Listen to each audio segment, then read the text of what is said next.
আসসালামু আলাইকুম। তো আজ আমরা ঢাকা ছেড়ে নারায়ণগঞ্জের উদ্দেশ্যে বের হলাম। আহ, আমরা আজ সোনারগাঁয়ে যাব, পানাম সিটিতে। তো এটা 15 শতকে ঈশা খাঁ বাংলার প্রথম রাজধানী স্থাপন করেছিলেন সোনারগাঁয়ে। তো আমরা সেখানে আজকে যাচ্ছি। তো আমরা খুব ভোরেই রওনা দিয়েছিলাম, ভোর 5টার সময় আর কি রওনা দিয়েছিলাম। তো আমরা নিজস্ব কারে গিয়েছিলাম, এই জন্য আমাদের 1 ঘন্টার মতো সময় লেগেছে। আর রাস্তায় অত ভোরে জ্যামও থাকে না, এই জন্য তাড়াতাড়ি পৌঁছে গেছি। আর আপনারা যদি মানে বাসে করে যেতে চান, সেক্ষেত্রে গুলিস্তান থেকে সরাসরি বাস পাওয়া যায়, সেটাতে উঠে আপনাকে এখানে সরাসরি নামাই দিবে। তো আমরা পৌঁছানোর পরে 6টা বাজলো। তখন এটা খোলা স্টার্ট করে আর কি 9টা থেকে। তো তখন আমরা কি করব, তো আমরা চিন্তা করলাম যে আমরা যখন এখানে পৌঁছে গেছি, একটু গ্রামের ভিতরে ঢুকে দেখি খেজুরের রস পাওয়া যায় কিনা। তো খেজুরের রস আমরা খুঁজতে শুরু করলাম গ্রামের ভিতরের মধ্যে ঢুকে একদম। তো কোথাও কোনো রস পেলাম না। অনেককেই জিজ্ঞাসা শুরু করলাম যে কোথায় আর কি পাওয়া যাবে। তো সবাই বলল যে এটা আর কি বাজারে পাওয়া যাবে, কিন্তু আমরা বাজার পার হয়ে আর কি গ্রামের ভিতরে ঢুকলাম, কোনো রসের আর কি রসওয়ালাকে দেখতে পেলাম না। তো তারপরে আমরা অবশেষে রসওয়ালা দেখতে পেলাম ঘন্টাখানিক পরে, কিন্তু তার সব রস শেষ হয়ে গিয়েছিল। তো রসটার খাওয়া হলো না। তারপরে এখন আরও 1 ঘন্টা বাকি আছে। তো 1 ঘন্টা আমরা কি করব, তো সকালের নাস্তাটা করে ফেললাম আর কি। তো সকালে নাস্তা শেষ করে আমরা এই তো পানাম সিটিতে চলে এসেছি। আর এখানে আপনার টিকিট পড়বে জনপ্রতি 20 টাকা করে। তো এটা খুবই সুন্দর একটা প্রাচীন ঐতিহাসিক স্থান। এটা 15 শতকে ঈশা খাঁ বাংলার প্রথম রাজধানী স্থাপন করেছিলেন এই সোনারগাঁয়ে। এটার পূর্বে মেঘনা আর পশ্চিমে শীতলক্ষ্যা নদী। বনাম নগর নারায়ণগঞ্জ জেলায় সোনারগাঁয়ে অবস্থিত। এটা ঐতিহ্যবাহী প্রাচীন শহর। বড়নগর, খাসনগর, পনামনগর, প্রাচীন সোনারগাঁয়ে এই 3 নগরের মধ্যে পানাম ছিল সবচেয়ে আকর্ষণীয়।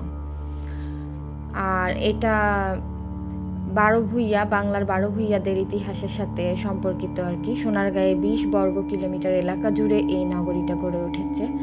তো আমরা দেখতেই পাচ্ছেন ঘুরছি, এই যে আমার বাচ্চারাও ঘুরছে। আর ওদেরকে আমি বলছি এগুলো অনেক আগের, অনেক বছর, শত শত বছর আগের এগুলো রাজাদের আর কি তৈরি করা বিল্ডিং। তো ওরা বলছে যে এটা এরকম কেন। তো আমি বলছি এখন এটা অনেক পুরাতন হয়ে গেছে, সেই জন্য আর কি এরকম হয়ে গেছে এগুলো। তো এখন আর কি এইরকমই এগুলো দেখতে ভাঙ্গা হয়ে গেছে, ভাঙ্গাচুরো আর কি। আর আগে এগুলো অনেক সুন্দর ছিল, আমি আর কি ওদেরকে বলছি আর গল্প করছিলাম আর কি। তো কিছু কিছু বিল্ডিংয়ে আর কি একটু পাথর বা হচ্ছে একটু কারুকার্য হালকা পাতলা আর কি আছে। তো আমি বললাম পুরোটা আগে এরকম সুন্দর ছিল। তো দেখতেই পাচ্ছেন বিশাল বড় এরিয়া জুড়ে এটা আর কি গড়ে উঠেছে। তো এর মধ্যে আর কি কয়েকটা পুকুর আছে, শান বাঁধানো পুকুর আছে। তারপরে এই যে ভাঙ্গাচোরা বিল্ডিং সব।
আর এইখানে এই যে ঘুরতে ঘুরতে আমরা একদম শেষ মোমেন্টে পৌঁছে গেছি।